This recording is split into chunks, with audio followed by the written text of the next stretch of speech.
اعوذ باللہ من الشیطان الرجیم بسم اللہ الرحمن الرحیم اللہم صلی علی سیدنا و مولانا محمد وبارک وسلم مولایا صلی وسلم دائما ابدا علی حبیبک خیر الخلق کلہم یا رب بالمصطفیٰ بلغ مقاصدنا واغفر لنا ما مضى یا واسع الکرم۔ محترم ناظرین، السلام علیکم ورحمۃ اللہ وبرکاتہ۔ ناظرین اکرام، آپ دیکھ رہے ہیں پروگرام نور ہدایت۔ جیسا کہ آپ جانتے ہیں، ہم آپ کی ملاقات علماء اکرام سے کرواتے ہیں، جن سے ہم کرتے ہیں سوالات اور جاننے کی کوشش کرتے ہیں دین اسلام کے حوالے سے معلومات۔ آج بھی ہمارے ساتھ بہت خوبصورت ہستی موجود ہیں، خوبصورت انداز میں گفتگو فرماتے ہیں۔ پچھلے پروگرام میں بھی مفتی صاحب سے ہم نے ذکر کیا تھا ربیع الاول کے پروگرام کے حوالے سے، اس کا مقصد کیا ہے۔ مفتی صاحب نے بہت خوبصورت انداز میں بتایا، اور ہم نے سوال کیا تھا کہ جو لوگ اعتراض کرتے ہیں، یقیناً ان کا حق ہے، اعتراض کرنا چاہیے، اختلاف رکھنا چاہیے، لیکن نظر دہرانی چاہیے کہ ہم اختلاف کس چیز پر کر رہے ہیں، جس پر اختلاف کر رہے ہیں آیا کہ علماء جو ان کے علماء اکرام ہیں، جو اہل سنت کے عالم دین ہیں، جو میلادی علماء اکرام ہیں، کیا وہ بھی اس پہ اعتراض کرتے ہیں؟ کیا وہ بھی اس پہ فتاوی وغیرہ دے چکے ہیں یا نہیں؟ وہ انجوائے کر رہے ہیں؟ اگر ایسا نہیں ہے تو پھر آپ کو بھی چاہیے ان کے ساتھ مل کر اس مسئلے کا حل نکالیں، کیونکہ وہ بھی کوشش کر رہے ہیں۔ جب آپ فتاوے دینے لگ جاتے ہیں، جب آپ اعتراض کرنے لگ جاتے ہیں، جب آپ جوشیلے خطاب میں لوگوں کے سامنے گفتگو کرتے ہیں نا، پھر سامنے والا اور جوشیلا ہو جاتا ہے، وہ کہتا ہے اب تو کرنا ہی کرنا ہے۔ تو کیونکہ ہمارا ماحول اس طرف چلتا جا رہا ہے، چاہے عالم سامنے والا ہو یا چاہے اس طرف والا عالم ہو، ہر کوئی کوشش کرتا ہے قرآن اور حدیث کے مطابق بات کرے، قرآن ہی کی سنے اور سرکار دو عالم صلی اللہ علیہ وسلم ہی کی مانے حدیث کے مطابق، اور جو سرکار کے صحابہ کرام اور اہل بیت عظام نے کیا اسی کو آگے لے کر چلنے کی کوشش ہر انسان، ہر عالم دین، ہر مفتی، ہر شیخ الحدیث کرتا ہے، اور یہی زندگی کا مقصد ہونا چاہیے۔ وہ کہتے ہیں نا، میری زندگی کا مقصد تیرے دین کی سرفرازی، جبھی میں اسی لیے مسلمان، میں اسی لیے نمازی۔ ناظرین اکرام، آج مفتی عبدالرؤف مدنی صاحب ہمارے ساتھ ہیں، موضوع وہی ہوگا لیکن سوال تھوڑے ڈیفرنٹ ہوں گے، دھماکہ بھی ہوا اس حوالے سے بھی بات کریں گے، اور اس کے ساتھ ساتھ میلاد مصطفیٰ صلی اللہ علیہ وسلم، پیر ہی کے دن سرکار کی ولادت کیوں ہوئی، اور دن بھی تو تھے۔ اور مہینے کی اگر ہم بات کریں، رمضان کتنا عظمتوں والا مہینہ ہے، اللہ کے مہینے بھی اس میں شامل ہیں، تو کیا سرکار دو عالم صلی اللہ علیہ وسلم کو ربیع الاول شریف میں ہی اتارنا، اس کی کیا وجہ تھی؟ اور سرکار دو عالم صلی اللہ علیہ وسلم سے پہلے انبیاء اکرام نے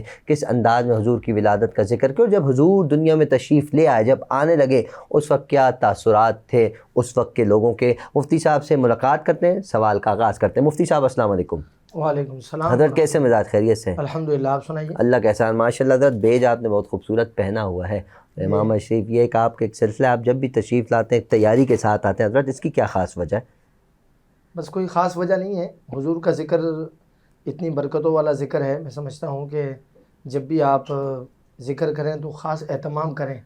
ہم تو کچھ بھی اہتمام نہیں کرتے، جو بزرگان دین سے اہتمام منقول ہے، جیسے حضرت امام مالک رضی اللہ تعالیٰ عنہ، امام عشق و محبت، امام مدینہ سیدنا امام مالک رضی اللہ تعالیٰ عنہ، باقاعدہ پوری تیاری کے ساتھ، بعض علماء جب حضور کا ذکر کرتے یا حضور کی حدیث لکھتے تو کچھ صدقہ کرتے ہیں، بعض علماء جو ہے وہ نوافل کا اہتمام کرتے ہیں۔ اچھا مفتی صاحب، یہ تو آپ نے بالکل درست فرمایا، لیکن یہ جو بات بیج کی کر رہا ہوں، ماشاءاللہ اتنا پیارا بیج، اس کا تو بتائیں، یہ جو ہم بیج لگاتے ہیں، سارے لوگ بیج لگاتے ہیں۔ آپ سننا چاہتے ہیں تو میں بتا دیتا ہوں ناظرین کو کہ یہ ہمارے حامد رضا صاحب نے ہی تحفے میں دیا ہے، تو یہ ان کا تحفہ ہے، ان کی محبتوں، آپ کی محبتوں کا سلسلہ ہے، اور یہ محبت ہے تو جب کیوں لگاتے ہیں حضرت؟ لوگ اعتراض کرتے ہیں، اس سے پوچھ رہا ہوں۔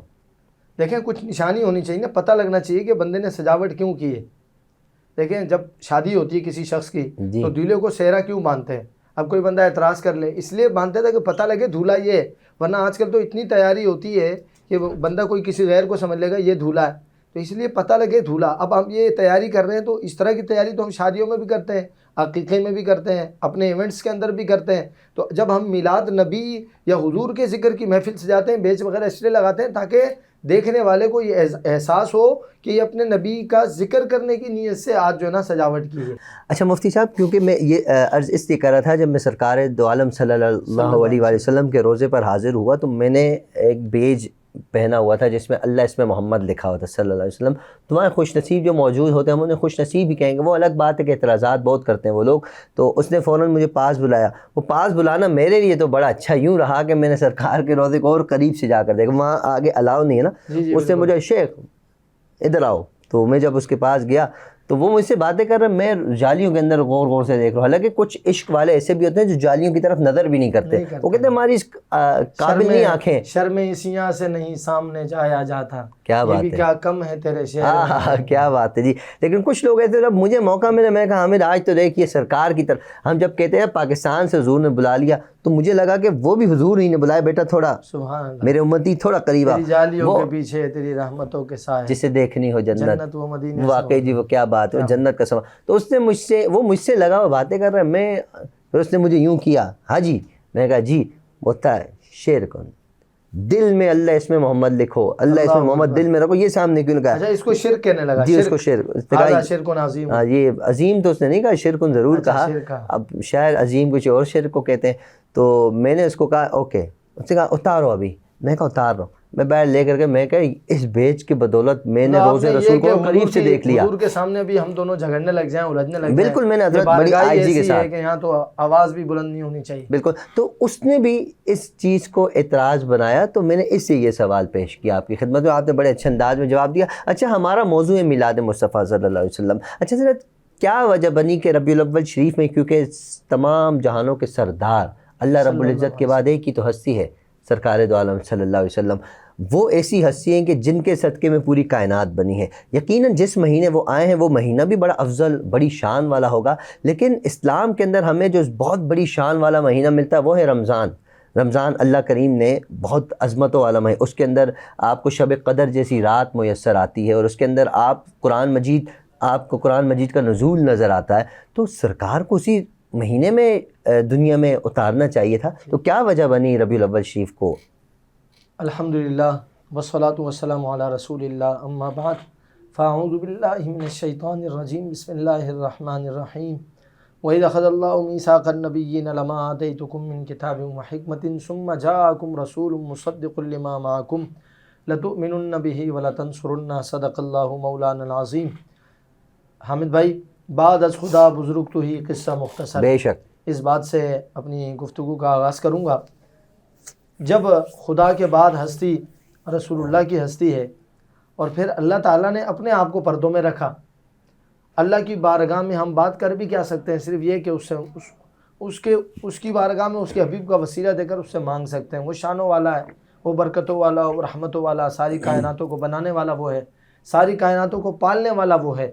اور دوسری طرف ہم دیکھتے ہیں تو اس نے اپنے اظہار کے لیے بھی, دیکھیں جب رسول اللہ صلی اللہ علیہ وسلم تشریف فرما ہوئے, حضور کی بعثت ہوتی ہے, تو پوری کائنات اندھیرے میں ڈوبی ہوئی ہے. ایسا ہی ہے, شرک کا دورہ ہے, جگہ جگہ جو ہے اللہ رب العالمین کے نظام کے خلاف ہو رہا ہے.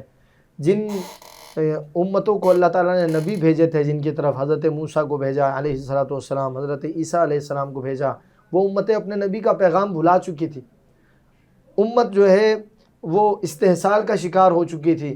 عورتوں کا استحصال ہو رہا تھا, بچیوں کا استحصال ہو رہا تھا, یتیموں کا استحصال ہو رہا تھا, بیواؤں کا استحصال ہو رہا تھا, ظلم و ستم کا دورہ تھا. جو امیر تھا اس کی بادشاہت تھی, امیر کی واہ واہ تھی, غریب پستا چلا جا رہا تھا, مشکلات کا شکار تھا, مزدور کا کوئی پوچھنے والا نہیں تھا. الغرض یہ ہے کہ عالم جو ہے اپنی تاریکیوں میں ڈوبا ہوا تھا, اپنے اندھیریوں میں ڈوبا ہوا تھا. عالم سسکیاں لے رہا تھا, سارا جہان رو رہا تھا, سسکیاں لے رہا تھا کہ کوئی تو ہو ہمارے غم کا مداوا, کوئی تو ہو بے آسراؤں کا سہارا, کوئی تو ہو بیواؤں کی امید, کوئی تو ہو. جب یہ عالم پکار رہا تھا, لرز رہا تھا, اس وقت اللہ رب العالمین نے اپنے حبیب کو مبعوث فرمایا. سبحان اللہ. اچھا مبعوث جب فرمایا تو نظام اسلام اس دن نہیں آیا. حضور تو تشریف لے آئے, لیکن اللہ کا نظام اس دن نہیں آیا. اب بھی 40 سال انتظار کیا گیا ہے, اب بھی 40 سال انتظار کیا گیا ہے, اور پورے عالم کو رسول اللہ صلی اللہ تعالیٰ علیہ وسلم کی سیرت سے آشکار کیا گیا ہے. جب وہ عرب جو کسی کو ماننے کو تیار ہی نہیں تھے, جو بڑے بڑے تکبر کے فخر کے بت بنے ہوئے تھے, عرب کے جو خاندان ہیں, بنو قریش کے بڑے بڑے لوگ اور بنو امیہ کے لوگ, یہ بڑے بڑے, یہ اپنے آپ کو دنیا میں کچھ اور ہی سمجھتے تھے. تو یہ جتنے بڑے بڑے بت تھے تکبر کے, یہ ستون بنے ہوئے تھے, علامت بنے ہوئے تھے, ان کے بت ٹوٹنے کو تیار نہیں تھے. لیکن ایک ہستی تھی مکہ کی گلیوں میں, جس کی صداقت کو, جس کی امانت کو, جس کی سخاوت کو, جس کے حسن و جمال کو ہر شخص نعرہ لگا رہا تھا, کیونکہ آپ صلی اللہ علیہ وسلم کی سیرت کو اللہ تعالیٰ نے اس طرح سجایا. اب جو آپ کا سوال ہے اس طرف آؤں گا. اللہ رب العالمین نے اپنے حبیب صلی اللہ تعالیٰ علیہ وسلم کو نہ تو رمضان میں پیدا فرمایا، نہ ہی حرمت والے مہینے جو اللہ کے مہینے کہلاتے ہیں، رجب کا مہینہ ہو گیا، محرم، ذی القعدہ، ذی الحج، یہ حرمت والے مہینے کہلاتے ہیں، نہ حرمت والے مہینوں میں، نہ رمضان کے مہینے میں پیدا فرمایا، ربیع الاول میں ہی کیوں پیدا فرمایا؟ اس کی وجہ کیا ہے؟ اس حوالے سے اسی بات کو اس میں ایک اور بار جوڑوں گا کہ پیر کے دن کیوں پیدا فرمایا؟ حضور کی بعثت ولادت پیر ہی کے دن کیوں ہوئی؟ حالانکہ جمعۃ المبارک عظمتوں والا دن موجود ہے، حضور نے بھی فرمایا کہ یہ جو جمعے کا دن ہے سید الایام، یہ باقی 6 دنوں کا سردار ہے، اس سے سرداری ملی ہے کہ اللہ تعالیٰ نے انسان کا آغاز اسی دن کیا ہے اور انسان کا اختتام بھی، یعنی قیامت بھی جمعے کے دن ہی آئے گی۔ کتنی عظمتوں والا دن ہے، اس میں اور بھی بہت سارے راز چھپے ہوئے ہیں۔ اسی طرح کائنات، بعض کہتے ہیں کائنات کی تخلیق کا آغاز اللہ تعالیٰ نے جمعے کے ہی دن کیا ہے، بعض کہتے ہیں جمعے کے دن اختتام کیا ہے، 10 محرم کو بھی جمعہ ہی تھا، تو جمعے کے کربلا کا جو منظر وہ جمعہ کے دن ہی ہوا۔ حضرت یونس علیہ السلام کو مچھلی کے پیٹ سے نجات ملی، حضرت نوح علیہ السلام کو طوفان سے نجات ملی، تو وہ بھی جمعے کا ہی دن تھا۔ تو یہ جو بابرکت امور ہیں، بابرکت کام ہیں، یہ سارے مجتمع ہو رہے تھے جمعہ کے دن۔ رسول اللہ صلی اللہ علیہ وسلم کا دن بھی مختلف ہے، پیر کا دن ہے، اور حضور کی ولادت کا مہینہ بھی مختلف ہے، رمضان نہیں ہے، محرم نہیں ہے، ذی القعدہ نہیں ہے، رجب نہیں ہے، ذی الحج نہیں ہے، نہ حرمت والے مہینے ہیں۔ یعنی حرمت والے وہ مہینے، ناظرین کو بتاؤں، جس کی مشرکین مکہ بھی تعظیم کیا کرتے تھے، وہ کہتے تھے ان مہینوں میں لڑائی نہیں کرنی، والحرمات قصاص، اشہر الحرام و بشہر الحرام قرآن میں آیا نا، تو یہ حرمت والے جو ہیں مہینوں کا ذکر قرآن نے ذکر کیا۔ مشرکین مکہ نزول قرآن سے پہلے، اسلام سے پہلے بھی ان مہینوں کی تعظیم ہوتی تھی، تو یہ عظمت والے مہینے کہلاتے تھے۔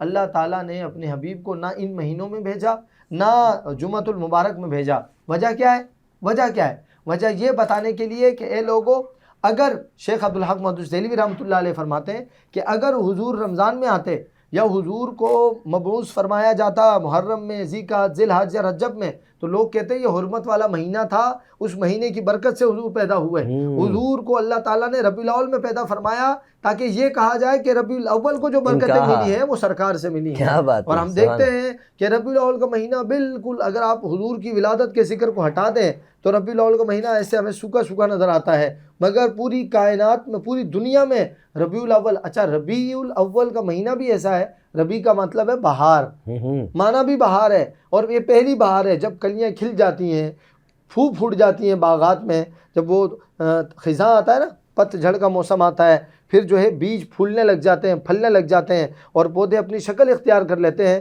تو جب پھول کی پتیاں، تازہ پتیاں پھولوں پر روشن ہوتی ہیں، اس موسم کو بہار کہا جاتا ہے۔ تو گویا اس بہار کو جو بہار ملی ہے، اعلیٰ حضرت فرماتے ہیں نا، وہ سوئے لال آزار پھرتے ہیں تیرے دن اے بہار، اے بہار، بہار کے موسم کو مخاطب کیا، فرمایا اے بہار تیرے دن، اے بہار پھرتے ہیں، اب تیرے دن بھی پھر جائیں گے۔ تو بہار کو بھی جو بہار حاصل ہوئی ہے وہ حضور کی ولادت اور حضور کی بعثت کا صدقہ ملی ہے۔ پیر کا دن بھی اسی لیے منتخب کیا کہ پیر کو برکت ملے۔ آپ دیکھیں، آپ صلی اللہ علیہ وسلم کی سیرت نگاروں میں ہر ایک نے، بخاری میں بھی یہ روایت موجود ہے کہ حضور صلی اللہ علیہ وسلم سے سئل عن یوم الاثنین، حضور کی بارگاہ میں پیر کے دن کے روزے کے بارے میں سوال کیا گیا کہ یا رسول اللہ صلی اللہ علیہ وسلم، آپ ہر پیر کو روزہ کیوں رکھتے ہیں؟ حضور نے فرمایا فیہ ولدت، اسی دن میری ولادت ہوئی، اور اسی دن حضور نے فرمایا مجھ پر وحی آئی، اور پیر ہی کے دن رسول اللہ صلی اللہ علیہ وسلم کا وصال ظاہری بھی ہوا۔ تو اس لیے جو ہے پیر کے دن کو، اگر جمعے کے دن ہوتا تو کوئی کہتا ہے یہ جمعہ برکت والا ہے، اس لیے حضور اس برکت والے دن آئے۔ حضور کو اللہ تعالیٰ نے پیر کے دن پیدا فرما کر پیر کو حضور کی ولادت سے برکت والا کر دیا۔ سبحان اللہ، سبحان اللہ۔ اچھا حضرت، حضور ربیع الاول شریف میں تشریف لائے، جیسے آپ نے فرمایا بہار کا سلسلہ تھا، بہار حضور کے آنے سے بہار ہو گیا۔ اچھا، تو سرکار جب دنیا میں تشریف لائے، بچپن ہی میں مشکلات کا سلسلہ رہا، بچپن سے لے کر، کیونکہ حضور تو رحمت للعالمین بن کر تشریف لائے، تو حضور پر ہی بچپن سے مشکلات، کیا وجہ تھی اس کی؟ ہم اگر رسول اللہ صلی اللہ علیہ وسلم کی سیرت کا مطالعہ کریں اور سمجھنے کی کوشش کریں تو آپ صلی اللہ علیہ وسلم کی سیرت کو، آپ کی زندگی کو اللہ رب العالمین نے ایک مختصر وقت یا مختصر دورانیے کے لیے عملی نمونہ نہیں بنایا حامد بھائی۔ یہ حضور صلی اللہ علیہ وسلم کی ولادت باسعادت ہو رہی ہے، مگر اب حضور کے بعد کسی نبی نے نہیں آنا، اور آپ سے پہلے انبیاء کرام علیہم الصلاۃ والتسلیم جب دنیا میں تشریف لائے ہیں تو تو مخصوص کسی قبیلے کی طرف گئے ہیں، جی مخصوص کسی قوم کی طرف گئے ہیں، اور پھر 50 سال 100 سال 200 سال 500 سال ان مخصوص 1,50,000 کی آبادی کی تبدیلی کے بعد جی دوسرے نبی تشریف لے آتے ہیں، مگر یہ تو نبیوں کے نبی ہیں، کیا بات یہ ہے، تو امام سبحان اللہ۔ الانبیاء ہیں، یہ رحمت للعالمین ہیں، یہ انی رسول اللہ علیکم جمیعا کا دعویٰ لے کر آئے ہیں، جی یہ انی رسول اللہ علیکم جمیعا کی دعوت لے کر آئے ہیں، جی جی اور کنتم خیر امتن کا صحرا سر پر سجا کر آئے ہیں، خاتم النبیین کا تاج بھی انہی کے سر سجا ہوا ہے۔ تو اللہ رب العالمین نے اپنے حبیب کو، یہ 63 سالہ زندگی ہے، مگر اس زندگی میں آج کے اس 1450 سال کے بعد آج دیکھیں کتنی ترقی ہو گئی ہے۔ اس ترقی یافتہ دور میں بھی اس دور کا ترقی یافتہ شخص بھی اپنے لیے اگر سنہرے اصول جانچنے کی کوشش کرے گا تو حضور کی زندگی میں اسے مل جائیں گے۔ کوئی یتیم ہو، بے آسرا ہو، بے سہارا ہو، سوچیں ذرا، والد کا انتقال ہو گیا، والدہ کا بھی انتقال ہو گیا، دادا جان کا بھی انتقال ہو گیا، اتنی مشکلات، تو اسے سیرت رسول سمجھ میں آئے گی کہ میرے نبی پاک صلی اللہ تعالیٰ علیہ وسلم بھی تو اللہ تعالیٰ نے در یتیم آپ کو بنایا تھا، در یتیم یعنی نایاب ہیرا بنا کر اللہ تعالیٰ نے آپ کو بھیجا۔ تو ان تمام مشکلات کو سجانے کا مقصد یہ تھا کہ آپ کی سیرت میں ہر شخص کی زندگی کا گوشہ موجود ہو، ہر شخص کی زندگی کی تعلیم آپ کی سیرت میں موجود ہو۔ اسی لیے قرآن نے بھی کتنا بڑا اعلان فرمایا، لقد کان لکم فی رسول اللہ اسوۃ حسنہ۔ اے لوگوں، فلاں میرا آئیڈیل ہے، فلاں اسٹار ہے، فلاں اسٹار ہے، کوئی اسٹار کوئی آئیڈیل نہیں ہے۔ ہم مسلمانوں کا آئیڈیل اور ہمارے لیے نمونہ ہے زندگی، مشعل راہ جو زندگی ہے وہ رسول اللہ کی ذات ہے۔ لقد کان لکم فی رسول اللہ اسوۃ حسنہ، اسوہ حسنہ، اگر آپ نے اپنی زندگی کو بہتر بنانا ہے تو اس کے لیے میرے حبیب کے نقش قدم پر چل لو، دنیا تمہارے قدموں میں بالکل جمع ہے۔ حضرت، جو لوگ سرکار دو عالم صلی اللہ علیہ وسلم کا میلاد مناتے ہیں، جلوس میں آتے ہیں، نعتیں پڑھتے ہیں، علماء اکرام خطبے دیتے ہیں، تو اس دوران دھماکے کا سلسلہ ہو جاتا ہے۔ بہت مرتبہ پاکستان کے اندر اس طرح کا سلسلہ ہو چکا ہے۔ یقیناً یہ شہداء ہوتے ہیں جو سرکار کے نام پر گھر سے نکلتے ہیں، سج دھج کر نکلتے ہیں۔ میں نے کل کچھ 1-2 ویڈیوز دیکھی ہیں، ایک علامہ صاحب کے چہرے پہ مسکراہٹ ہے، حالانکہ وہ شہید ہو گئے، لیکن ان کے چہرے پہ مسکراہٹ بتا رہی ہے کہ وہ خوشی خوشی اس دنیا سے گئے، اور یقیناً اللہ کریم نے ان کے لیے بہت آسانیاں فرما دی ہوں گی۔ آپ کیا فرماتے ہیں؟ مذمت تو سب کر رہے ہیں، میں بھی کر رہا ہوں، سب کر رہے ہیں، عرصے دراز سے یہ مذمت کا سلسلہ جاری ہے، یا آخر کب تک ایسا سلسلہ جاری رہے گا؟ اس میں 2 باتیں کرنا چاہوں گا جو پچھلے پروگرام میں بھی ہم نے بات کی، کہ ایک تو جو ہمارے مخالفین حضرات ہیں جو میلاد کا یا حضور کے ذکر کی مخالفت کرتے ہیں، اگرچہ دلیل سے کرتے ہیں، لیکن آپ کو اتنی شدت کا شکار نہیں ہونا چاہیے کہ کسی نادان اور کسی ایسا شخص جس کی تعلیمات میں یا تعلیم میں کمی ہو، ایجوکیشن کم ہو، تو وہ چھوٹی سی بات کو اپنے سر پر سوار کر کے کسی انتہائی قدم کی طرف بڑھ جاتا ہے۔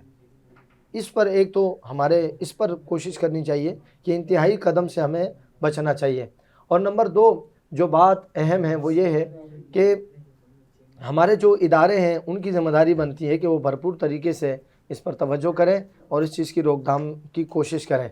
رہی بات یہ کہ یہ جو مذمت ہم کرتے ہیں کیا اس سے کام پورا ہو جائے گا؟ نہیں، دیکھیں رسول اللہ صلی اللہ تعالیٰ علیہ، مرنا تو ویسے بھی ہے، بالکل حضور کے ذکر میں عاشقان رسول حضور کے ذکر کرتے ہوئے، حضور کی میلاد مناتے ہوئے، یعنی جیسے کہ کوئی نمازی وہ چاہتا ہے نماز میں میرا وصال ہو جائے، کوئی قرآن پڑھنے والا چاہتا ہے کہ قرآن پڑھتے پڑھتے میری روح نکل جائے، اسی طرح جو میلاد والے ہیں وہ کہتے ہیں پیارے آقا صلی اللہ علیہ وسلم پر درود و سلام کا نذرانہ پیش کرتے ہوئے ہماری جان نکل جائے۔ تو یہ تو اعزاز کی بات ہے۔ اور یہ جو مستونگ میں اور یہ جو جلوس میں بلوچستان میں حملہ ہوا، اس میں کئی سارے لوگ 50 سے زائد بتایا جا رہا ہے کہ شہید ہوئے، اللہ تعالیٰ سب کے درجات بلند فرمائے۔ لیکن آپ یہ دیکھیں کہ جب یہ حملہ ہوا ہے اور یہ تباہی ہوئی ہے، اس کے آدھا 1 گھنٹے بعد وہی لوگ جو جلوس میں شریک تھے، وہی لوگ جو ہیں جسد خاکی جمع کر رہے تھے، وہ اعضاء جمع کر رہے تھے۔ اور ایک بابا کو میں نے سنا، وہ بزرگ تھے، وہ پتہ ہے کیا کہہ رہے تھے؟ کہہ رہے یہ دھماکے ہمیں حضور کے میلاد سے نہیں روک سکتے، یہ دھماکے ہمیں حضور کے ذکر سے نہیں روک سکتے۔ ذکر رسول تو ایمان ہے نا، لا الہ الا اللہ محمد رسول اللہ۔ محمد رسول اللہ نہیں کہو گے تو کلمہ ہی پورا نہیں ہے، محمد رسول اللہ نہیں کہو گے تو نماز ہی پوری نہیں ہے، اذان ہی پوری، کچھ بھی پورا نہیں ہے۔ حضور کا نام ہی دین ہے، حضور کا نام نہیں تو دین ہی نہیں ہے، قرآن ہی نہیں ہے، کچھ بھی نہیں ہے۔ تو یہ تو بھول ہے ان کی کہ اس ذکر سے جیسے جیسے یہ شہادتیں ہوتی ہیں، شہادت سے جذبہ ایمانی اور بڑھ جاتا ہے۔ یہ شہادت کا خون اتنا برکت والا ہوتا ہے، یہ اتنی سیرابی دیتا ہے، یہ فصل کو اتنا بڑھاوا دیتا ہے، انسان کی سوچ بھی نہیں ہے۔ بلوچستان میں جن لوگوں نے جلوس کو روکا، ہو سکتا ہے کچھ اور بھی عزائم ہوں، لیکن جنہوں نے جلوس کی روکنے کی نیت سے کہا، میں آن ایئر کہہ رہا ہوں کہ آپ دیکھیے گا آنے والے سالوں میں بلوچستان کی گلی گلی میں مرحبا یا مصطفیٰ کے نعرے لگ رہے ہیں انشاءاللہ۔ بہت بہت شکریہ مفتی صاحب۔ ناظرین کرام، جیسے کہ مفتی صاحب نے بھی ارشاد فرمایا، یہی سلسلہ آج سے کچھ عرصہ پہلے کراچی نشتر پارک میں بھی ہوا تھا۔ اگلے سال سب نے دیکھا کہ اللہ رب العزت نے اس جلوس کو اور بڑھاوا دیا، اور انشاءاللہ یہ جو سلسلہ رہا ہے ان شہداء کے صدقے اللہ پاک ہمیں بھی ہمارے درجات بھی بلند فرمائے گا، اللہ ان کے درجات بھی بلند فرمائے۔ مفتی صاحب آپ کا بہت بہت شکریہ، یہاں جتنے افراد موجود ہیں ان سب کا بھی شکریہ۔ ناظرین آپ کا بھی شکریہ، آپ نے اپنا قیمتی وقت عنایت فرمایا۔ آپ سب سے گزارش، اپنے اہل و عیال، اپنے پڑوسی، اپنے رشتہ دار سب کا خیال رکھیے، ہم سب کو اپنی دعاؤں میں یاد رکھیے۔ السلام علیکم ورحمۃ اللہ۔